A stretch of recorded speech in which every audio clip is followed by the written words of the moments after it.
কোরআন শরীফ সই শুদ্ধ করে পড়ার জন্য এই নিয়মগুলো অবশ্যই আপনাকে জানতে হবে। এই নিয়মগুলো যদি আপনি না বোঝেন তাহলে আপনার কোরআন তেলাওয়াত কখনোই শুদ্ধ হবে না।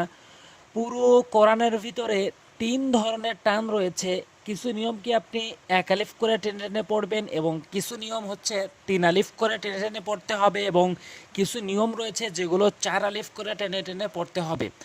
কোরআন শরীফ সই শুদ্ধ করে পড়ার জন্য আমি 30টি পর্ব সাজিয়েছি, তারই আজকে 11 নম্বর পর্ব এবং এই 11 নম্বর পর্বে রয়েছে মোট 11 প্রকার।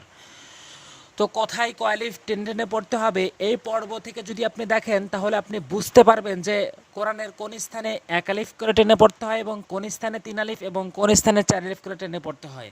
তো আজকে আমার আলোচনা হচ্ছে যে এক আলিফ টেনে টেনে পড়তে হয় যে স্থানগুলোতে, তারই আজকে প্রথম নিয়ম মদের হরকতের পরিচয়।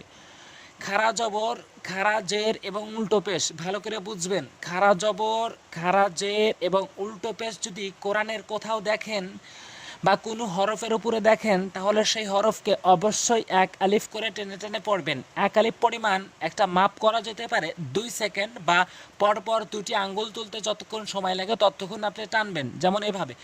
হ্যাঁ, প্রথম কথা হচ্ছে প্রথমত আপনি হরফের উচ্চারণগুলো ঠিক রাখবেন, এরপরে মদের হরকতের নিয়ম শিখে এক আলিফ এই হরফের সঙ্গে এক আলিফ প্রয়োগ করে কিভাবে টেনে পড়তে হয় এই বিষয়টি আমি স্পষ্ট করে বলি।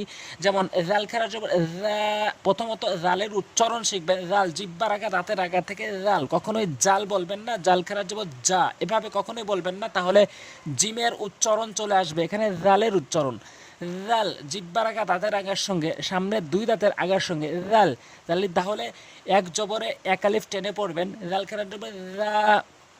পরিচয় কি? মদের হরকতের পরিচয় হচ্ছে খারা জবর খারাজের উল্টো পেশ। খারা জবর খারাজের উল্টো পেশ যদি কোথায় থাকে অবশ্যই সেখানে এক আলিফ করে টেনে পড়বেন। যেমন জাল খারা জবর রা, জাল খারা রি, জাল উল্টা পেশ রু, জা, জি, জু, এভাবে এক আলিফ করে টেনে টেনে পড়বেন।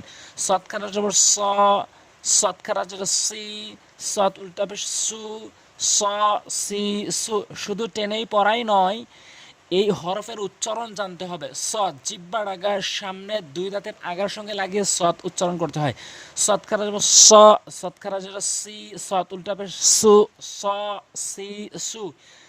র খারা যাব র, র খারা যাব রি, র উল্টা পেশ রু, র, রি, রু। এখানে জ, জি, জু এভাবে বলবেন না, রর উচ্চারণ সঠিকভাবে জিব্বার আগা দাঁতের আগার সঙ্গে মিলিয়ে এভাবে উচ্চারণ করবেন। কফ খারা জবর ক, কফ খারা জের কি, কফ উল্টা পেশ কু, ক, কি, কু। অধিকাংশ লোক এই কফটি ভুল বলে থাকে, কফকে কাফ এ উচ্চারণ করে। কফ জিব্বার গোড়া উপরে তালু থেকে উচ্চারণ করতে হয়। কফ খারা জবর ক, কফ খারা জের কি, কফ উল্টা পেশে কু, ক, কি, কু এবং এক আলিফ টেনে পড়বেন। জাল ঝা খারা জবর ঝা, ঝা খারা জের ঝি, ঝা উল্টা পেশে ঝু সঠিকভাবে উচ্চারণ করবেন। এরপরে এক আলিফ টেনে পড়বেন। ঝা, ঝি, ঝু। হা খারা জবর হা, হা খারা জের হি, হা উল্টা পেশে হু, হা, হি, হু। জিম খারা জবর যা, জিম খারা জের জি, জিম উল্টা পেশে জু, যা, জি, জু। হা খারা জবর হা, হা খারা জের হি, হা উল্টা পেশে হু, হা, হি, হু। এরপরে মদের হরকতের নিয়ম শিখে এরপরে আপনি একটা শব্দে মিলাবেন, রিডিং পড়বেন, বানান করবেন। সিন জবর সা, লাম খারা জবর লা, সালা, মিম দুই পেশ মুন, সালামুন। এখানে মদের হরকতের নিয়ম এই লামের উপরে প্রয়োগ হয়েছে। খারা জবর খারাজে উল্টো পেশ, এখানে খারা জবর এসেছে। সালামুন, এখানে লামকে এক আলিফ টেনে পড়তে হবে। এরপরে আইন জবর আ, লাম খারা জবর লা, আলা, জাল খারা জবর জা, লাম জের লি, কাফ জবর কা, জালিকা, জাল টানতে হবে, জালিকা। এরপরে বানান করার এভাবে রিডিং করবেন। ফাহাদা, ফাহাদা, রুসুলিহি, রুসুলিহি, কাফা বিহি, কাফা বিহি, বিকালিমাতিহি, বিকালিমাতিহি, জুনুদুহু, জুনুদুহু। এভাবে আপনি মদের হরকত মিলিয়ে মিলিয়ে টেনে টেনে পড়বেন। আজ এ পর্যন্তই। পরবর্তী ভিডিও পাওয়ার জন্য অবশ্যই সাবস্ক্রাইব করুন আর ভিডিওতে অবশ্যই লাইক দিবেন। আসসালামু আলাইকুম ওয়া রাহমাতুল্লাহ।